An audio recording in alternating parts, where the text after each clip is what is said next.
contact with our daily life on a global scale, on a local scale. Um, and yeah, this is my brother Abdullah Al-Karam. Hello, guys.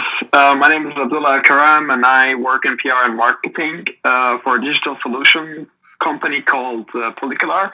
We're very interested in extended reality solutions for education, mainly. And me and my brother, we grew up together, and he's my childhood hero. That's where the Positive Brothers name comes from. And we're officially kicking this off with our guest. So, Dr. Jenny Couch is an instructor in the architectural department. Why don't you give us this brief preview of your background? So, I'm from Macon, Georgia, in the United States, and I've been an instructor at the Izmir Institute of Technology for about 16 years now. And I'm especially interested in today's topic of biophilia and biophilic design, and have enjoyed knowing Ruad for the last 2 years through the international student group at ITE. Yeah, so I'm formally known as Ruad. My second name is Yüksel. I'm also a master candidate in Izmir Institute of Technology in the field of coastal engineering. I'm also interested in topics related to sustainability, sustainable energy, and biophilic designs. Which brings us to our topic today, biophilia. So biophilia, by definition, the literal meaning of the word is bio and philia. And the word philia is exactly the opposite of phobia. So literal meaning of it is the love of life or love of nature. So do you consider yourself biophilic, Dr. Jenny? Oh yeah. By the way, I'm not a doctor really. Just you can just call me Jenny. Okay. But I definitely consider myself biophilic, and I think that research by environmental psychologists and biologists is showing that everyone is biophilic by nature. Yeah. So the actual meaning of the word love to live, right? Mm-hmm. So what? It's a love to live and let live. Yeah. Yes, exactly. That we are really attracted to living things and living systems and life itself. And I guess that it's the prime motivator for all species.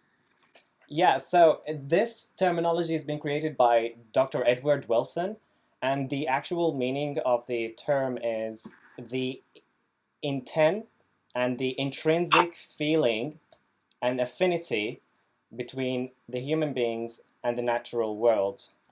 So biologists claim that this particular feeling is embedded in our DNA, and we are forced somehow to love nature and to prosper parallelly with nature and with other animals. However, maybe like in the previous years and last century in particular, we witnessed quite the opposite with the inception of industrial revolution and capitalism. How do you think, Dr. Jenny, how do you think we can be biophilic yet somehow keep the balance with wealth in particular? Can we do this? I guess the Industrial Revolution started to prioritize profit, basically, over life, over quality of life. And that kind of, it seems to me that we took a wrong turn there, and now we're starting to reevaluate that.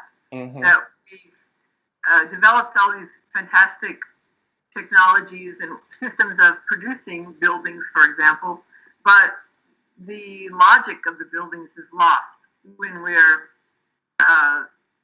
creating buildings as a commercial product rather than, I'm thinking from the standpoint of architecture, when we create buildings as a commercial product instead of natural adaptation to our own environment, solving our, let's say, our own needs. So, so in an architectural point of view, how do you think we can provide this integration between function, basically, and being more greenery, being more biophilic. I mean, is it just when we design a building, do we need to care to make it green, Yeah, metaphorically speaking? I think we do in our own interest for the survival of our species and our world. We need to be a lot more concerned about whether or not it's sustainable or if it's damaging our environment, because we've proven that we can create a lot of waste with our contemporary construction methods and attitude about building. On the other hand, there are industries who are living on instant profit of their products, meaning the positive of the product should be very fast, very clear, and very fast at the same time. That other things that are coming in the future, like climate change, what we're affecting, like with cars, right, are an afterthought, becoming an afterthought. Why? Because industries are focusing so much on instant profit. They want the profit now.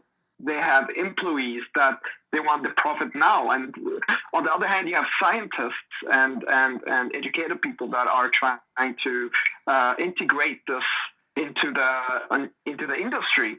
And yet the change is slow. Yeah, that's true.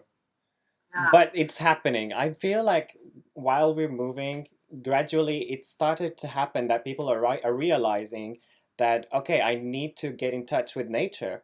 And, we've just started hearing more organizations that are trying to protect and help the nature to recover again. There's so many species that have already lost so much of their habitats, but now with our help, maybe we can do something. And I think some of the species are actually recovering in their in the numbers gradually, of course. But I think we can get there. Our nature is quite recoverable. Don't you think so? Yeah. Yeah. Only in the last 100 years, let's say, have we really gotten so out of whack with the natural balance, and then we have become really wasteful with the profit motive driving this mass production of buildings and roads and airports and all of this. Yeah. Somewhat unnecessary. Some researchers say that in hospitals, for instance, a patient looking at a greenery scene can actually speed up their healing process. Or plants in their room can actually do that. Do you think that also applies? Like if we extrapolate that to our daily lives, do you think that also helps us being healed? Like not on a physical level, maybe, but on a psychological level. Do you think so? Definitely, I definitely do. Yeah. I mean, look at how much a walk can help after having a long day at work. I'm sorry if I interrupted there. Oh, No, it's okay. We're having an open conversation here. I mean, especially with the situation right now with the coronavirus, I've been stuck home for a long time, and I have not been stuck that long in my whole life. Having to work long hours and staying home is somehow depressive. I mean, the way I work is that I'm always in front of a screen, of a digital thing in front of me. And when I have free time, I'm also sitting in front of another screen, which is the TV. So this became so much part of our life that it became our life somehow. Taking a walk outside seemed somehow of how can I put it? It seemed like a not so original idea, but now we're doing it together with my girlfriend every day, and we have been feeling much less depressive. And this is how much the environment and nature has effect on us human beings. As Rat said already, I mean, Yüksel, sorry if I'm using your old name still. It is in the DNA. It is in our nature. Now, speaking of COVID-19, I'm actually interested in the idea that I was watching one of the marine biologists called Enric Sala, He's also a National Geographic explorer, and he believes that COVID-19 is just a second order effect of climate change. Since when we do actions such as deforestation, and we know that forest is actually the main vital thing in nature that keeps the balance, and it keeps biodiversity very high in nature. When we destroy forests, we actually destroying quite a lot of habitats of those animals, and those animals will be forced to move and get closer to humans, which actually increase the risk of us getting these viruses, because all the viruses are actually starting from wildlife. So it was really an interesting idea that it's not a second order effect, but it's not a first order effect. So you don't realize it. It's not direct. But COVID-19 is something like, it's a reaction of nature saying that, okay, we have to take a break, guys. We should take a break and let me recover. Let me heal myself. Yeah, slow down. Stop eating up the forest. Stop encroaching in our homeland, right? Exactly. And It is a wake-up call. yeah, there is a documentary I watched like 2 days ago. Our Planet. It's on Netflix, and it's an amazing series of documentaries. What I love about it is that it shows the balance. Like some documentaries show you the good picture of the world, that everything is fine, and shows you the beauty of our world, without putting so much attention to the disasters that we're doing.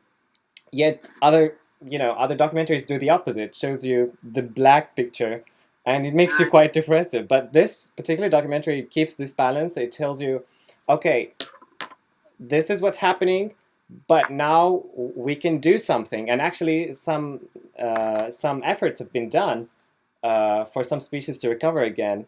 It's really amazing, and you can go to their website and pledge your voice there in order to make the change. I definitely recommend you watching it. Nice. It's amazing. I want to mention Stephen Keller, who is an environmental psychologist at Yale University Department of Forestry and Environmental Science. He was he researched for many years this topic of human-nature connection, especially focused on how exposure to nature on a regular basis changed the minds of children. And he worked with Edward Wilson on this Biophilia Hypothesis book. And I would recommend that everyone should look at his writings. Kellert, K-E-L-L-E-R-T, Stephen Kellert from Yale. Unfortunately, he died early of the cancer back in, I think, maybe 2016. Oh, but, very early. Yeah, maybe 2015 even. But he was an amazing researcher and pursued these topics for most of his career. And I think you could find a lot of good examples. You mentioned the hospital example there with the study that was done with patients healing better when they look out the window at a natural scene like a tree. Even a brick wall is better than looking at a blank concrete wall. And you, I think that we can learn a lot by being more self-aware and noticing when we feel good and what around us might be making that happen. And we can do a lot to shape our environment in architecture so that the bienestar, as they say in Spanish, the well-being is heightened by our environment. Like even right now, I'm looking at Ruad sitting there in front of that window with the light coming through, and the light behind you is so inspiring to me, really, because it suggests life.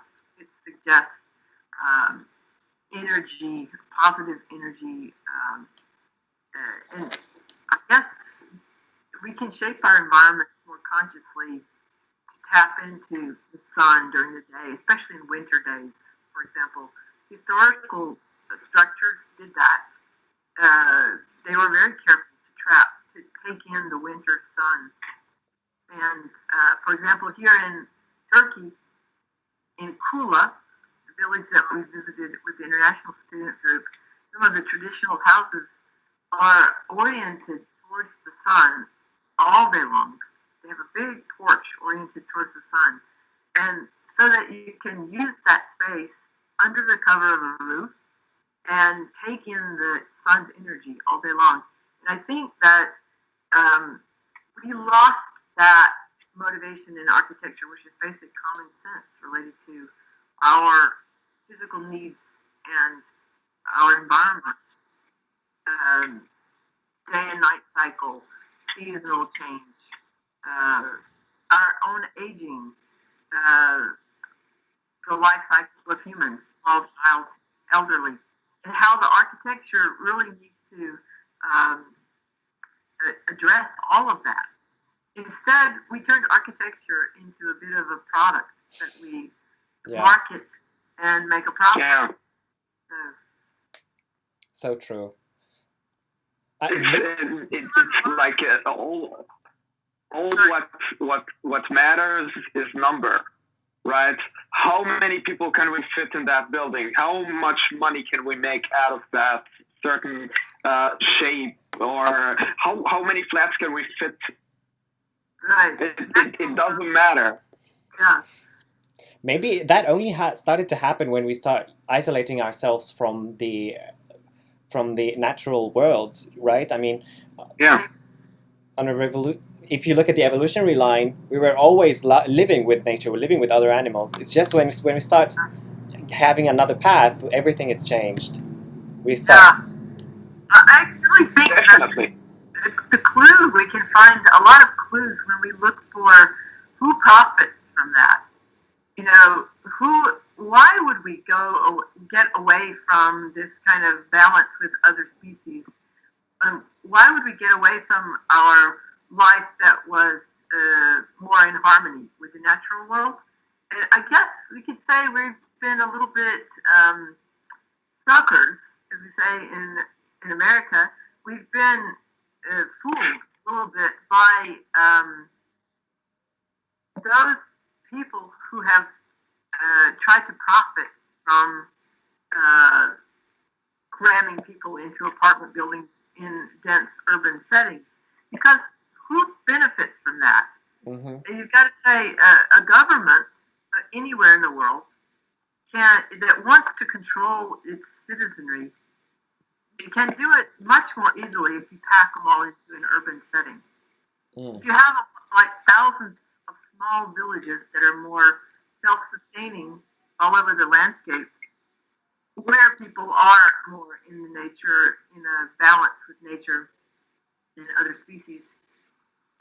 If you have that sort of organization, thousands of villages all over the landscape, it's very difficult for a central government to maintain control. But it's so much easier for a controlling kind of government to manage the populace if everyone's crammed into shoebox apartments, high towers, and working in factories in the city. Yeah. So this is sort of a drawback of centralization. We're trying to centralize everything. We're trying to centralize the whole urban area into one particular thing. Right. But what do you lose when you do that? You lose quite a bit when you lose that. And to make people willing to give up what they have in the village house, with their land, that was their grandfather's land, even, their animals, their social network, their autonomy or semi-autonomy in a village, you have to starve the villages and you have to lure people to the city with the promise of a better life, right? I believe so. I believe because, it's, as they say, it's embedded in our DNA, because if you think of the color green, it's everywhere. Even when we are describing wealth, we describe it with green color. We describe positive. I don't know. Maybe Check stock mark. exchange. Let's Everything say fixed. when it's green. positive, it's green, right? Even prosperity itself has a greenish kind of color. When you're online, your sign is green too. Yeah, so it's Everything possible. is green. It's basically in us. We just need to channel it well, I believe. One other thing, Rewad, you mentioned about the coronavirus and the relationship to this detachment from the natural world of humans, detaching from the rest of the natural world, we could say, is I think another factor in our health is stress level. And as Abdullah mentioned a minute ago, taking a walk every day now is so relaxing, so calming. It's like healing to take a walk outside, especially if you can go through a forest. Incredible. Yeah. In Japan, they're doing this thing called forest bathing now. Mm-hmm. It's literally you can go into forest for a bath, but you're not bathing with water. You're just bathing in healing power with the shade of the wow, that's amazing. Chemicals and as well as sound and textural, visual beauty. We're really renewing ourselves with that. Yeah, we do need such biophilic daily activities to come back to our lives. You know what is impacting also our daily life? I always like to go back to the daily life perspective of us. I think taking a walk is such a lame idea for the young people, especially me. This is how I used to look at it. Why would I take a walk and do nothing if I can go at night to a club or a bar, or I can play some games or watch some movies or Netflix, right?